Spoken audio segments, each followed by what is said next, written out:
пандемиянын жыйынтыгы боюнча аябай көп изилдөөлөр жүргүзүлдү. Ошол изилдөөлөрдүн жыйынтыгында негизинде 3 катмар көбүрөөк жабыркаган. Бул медиктер десек болот, волонтерлор, ыктыярчылар жана өзүнүн жакындарын жоготкон адамдар. Ошондуктан биз ушул 3 катмар үчүн акысыз психологиялык группаларды уюштурдук. Көбүнчө ушу медиктер келип атат. Анан медиктердин абалы чынында оор. Себептен да көп аябай мындай укук бузуулар да болуптур. Анан кээде алардын айтып бергендерин уксаң, чынында чачың тике турат. Себеп дегенде врачтарга аябай мындай жаман, туура эмес мамиле көрсөтүлдү деп айтсак болот да. А негизи ушул врачтарга дагы ушундай жардамды улантып берсекпи деп ойлонуп жатабыз. Ушу көбүрөөк врачтар жабыркады. Анан негизи баягы ошол пандемия жок учурунда деле бир 30%, калктын 30% дайым мындай тынчсыздануу, паникада жүрүшөт да. Негизи ал адамдын мындай инсандык өзгөчөлүгү десек болот. Ошол адамдарга да көбүрөөк жардамы тийди деп айтсак болот да. Негизи бул баягы кыска психологиялык группаларда көп түргө бөлүнөт да.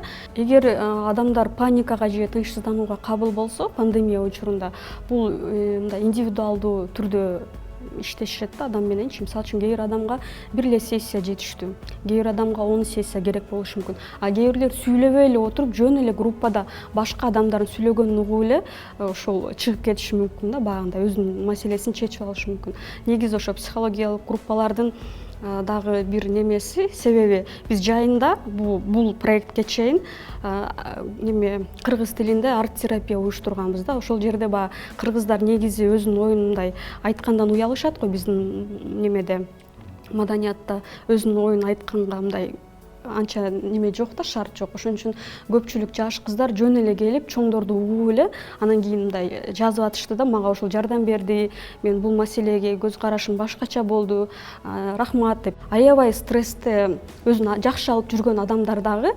кандай десем жабыркашты десек болот да. Муну соц тармактардан байкадык, психологтордон, врачтардан эле байкадык. Ошон үчүн негизи бирөөнү бул көбүрөөк ушундай болду же көбүрөөк бул паника болду же болбосо бул жабыркап калды деген туура эмес. Адамдар корккондуктан барып эле антибиотиктин 2-3 түрлөрүн ичип алып атышты да. Баягы эгер ошол адам коркпогондо ал барып ичмек эмес да. Ошон үчүн бизде баягы психологиялык жактан иштөөнүн керектиги ошодо да. Адам коркпош керек.